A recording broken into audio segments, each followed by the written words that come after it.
guys, welcome back to our channel. Today we talk food. Fascinating, isn't it? Food.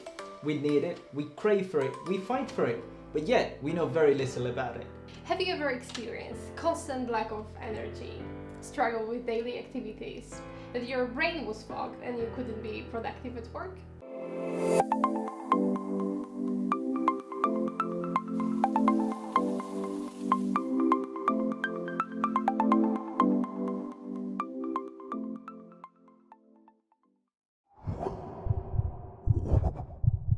Maybe you know how to wake up and feel like you're annoyed at the whole world. Have you ever taken a moment and thought whether all of this could be just because of the food that you just ate?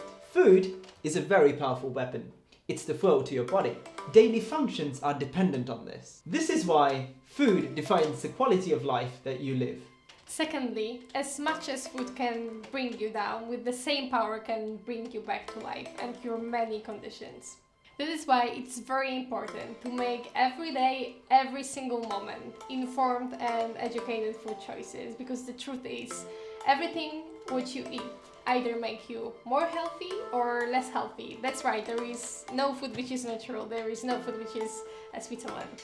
Just to elaborate a little bit more on there is no food which is Switzerland, it may sound enigmatic, but what we actually the message we would like to convey is that there is no food which is indifferent for your health. Either food will be beneficial for your health or you make you just simply less healthy.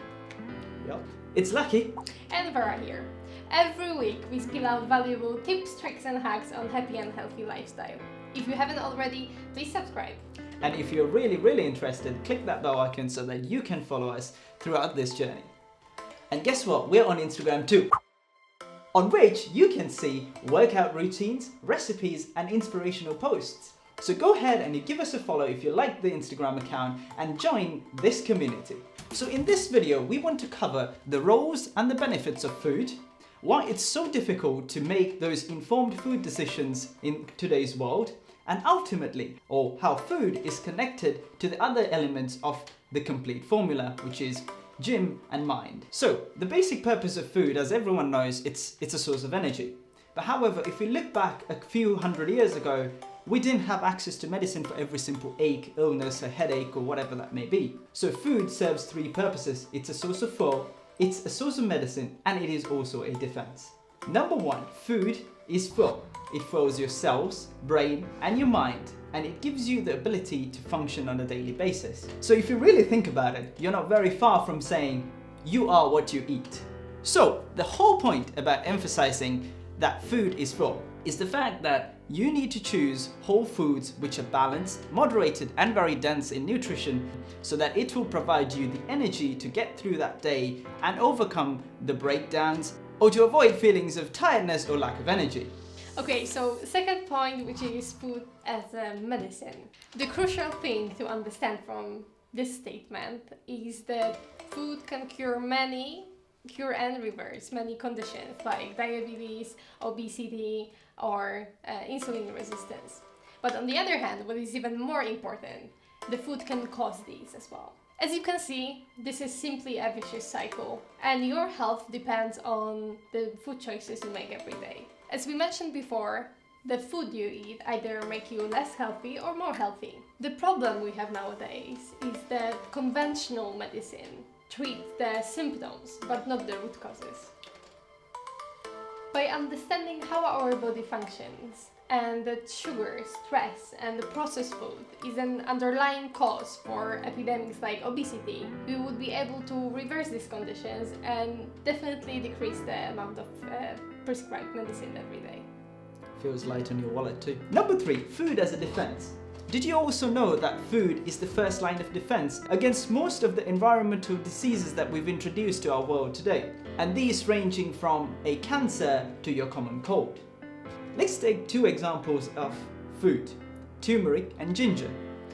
Both these foods, or supposedly superfoods, have anti-inflammatory and detoxifying properties that will help you fight against the simple carcinogens released, well, it's not simple really, help you fight against carcinogens released by the fumes of a car to the plastics that float around you every day. So what if we don't introduce these whole foods and superfoods to your daily food choices? You naturally expose yourselves to the environmental chemicals and the susceptibilities associated with them, so you become easily ill. We have been talking about food and its power, but this is the one thing. The other thing is whether the food gets absorbed. Probably or you already knew about the role of your gut, which is to absorb nutrients. But did you know of its crucial role of immune system first line of defense? Interesting, huh? Exactly, I will repeat it again. Immune system first line of defense. Would you like to explain? Sure, why not?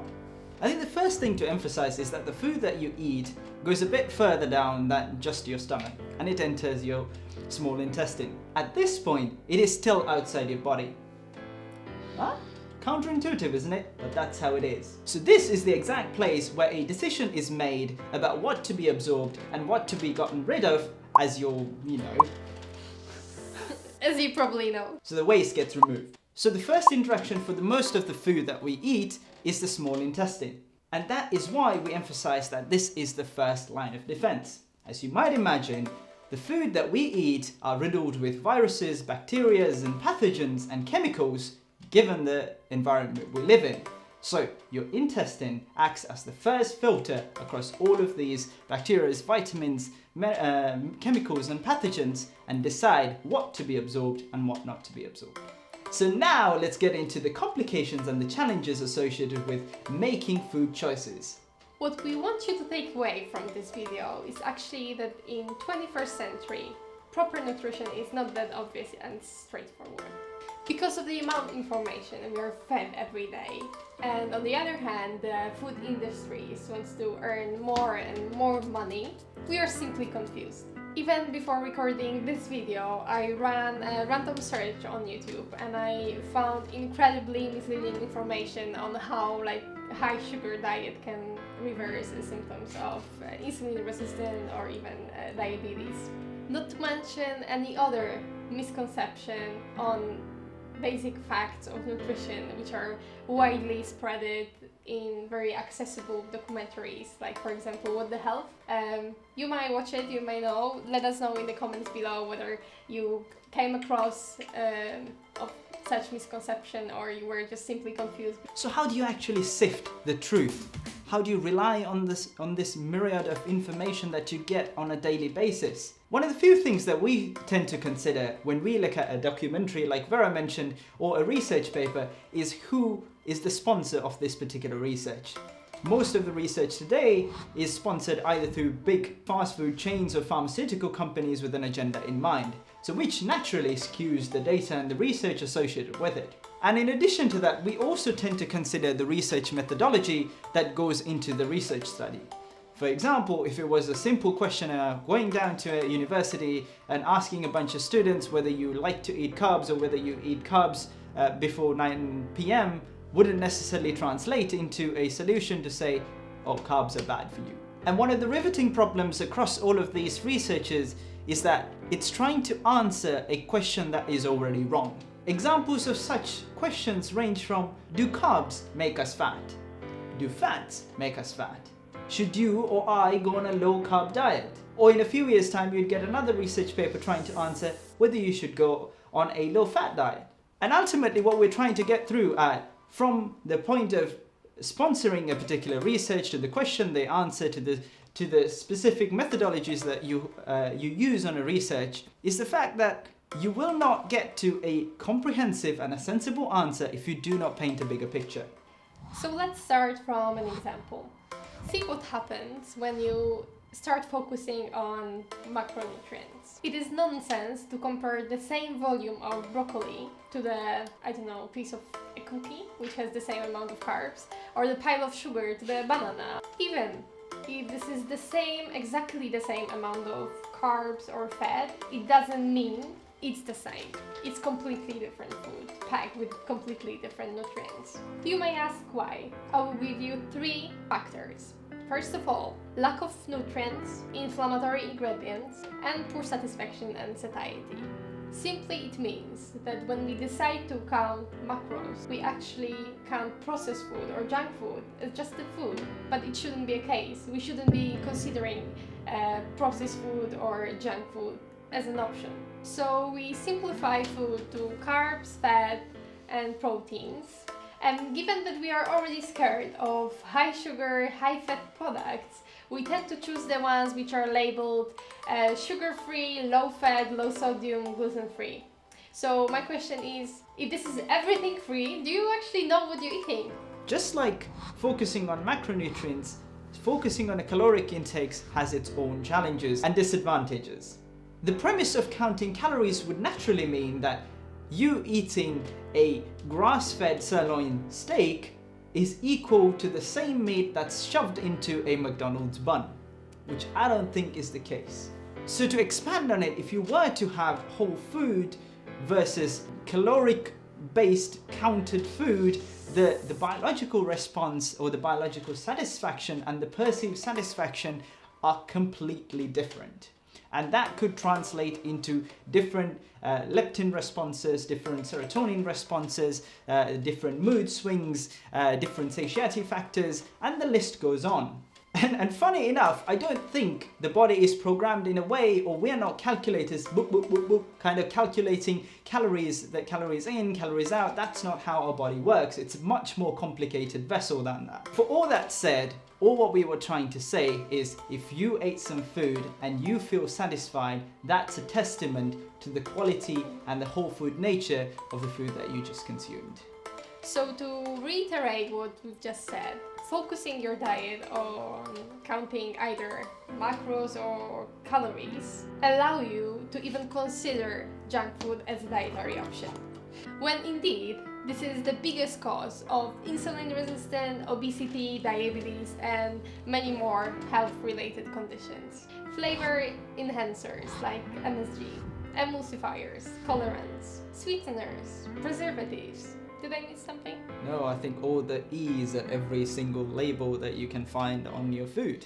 This is actually an answer to the question we previously asked. Do you actually know what you're eating? This enables the huge food industries to design the food which is low in calories, low fat, sugar-free. But the truth is, all of these additives disrupt your hormones, alter your gut bacteria, and trigger the inflammatory response and the cravings.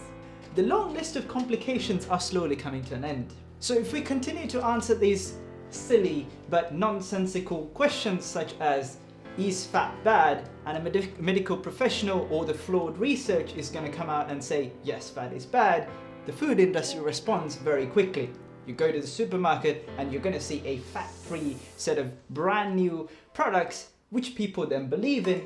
Oh, and wait, after a couple of years, there's going to be a new research which the pharmaceutical companies are going to fund, which is going to say carbs are bad. And yet again, the food industry is going to respond.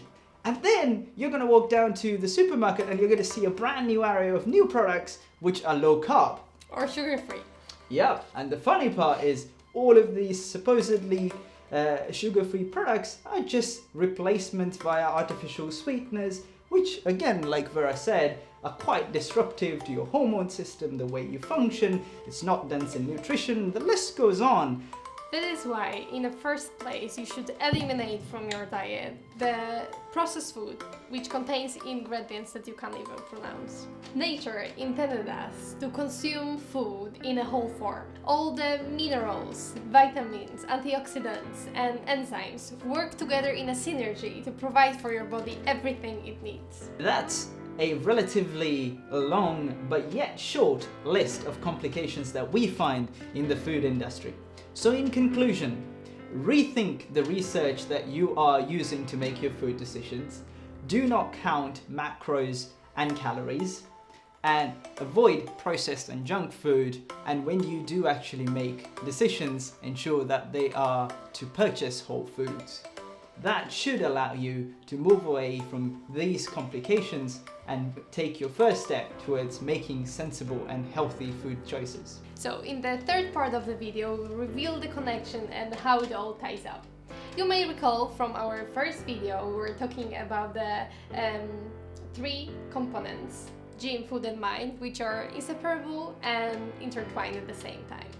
It may sound enigmatic, but let us explain how it works. Your brain and your gut are more connected than you think. Probably you experienced many times before a very stressful situation, probably, I don't know, like interview for a job or a very serious exam or something like that. Sudden need to go to the toilet. Yeah.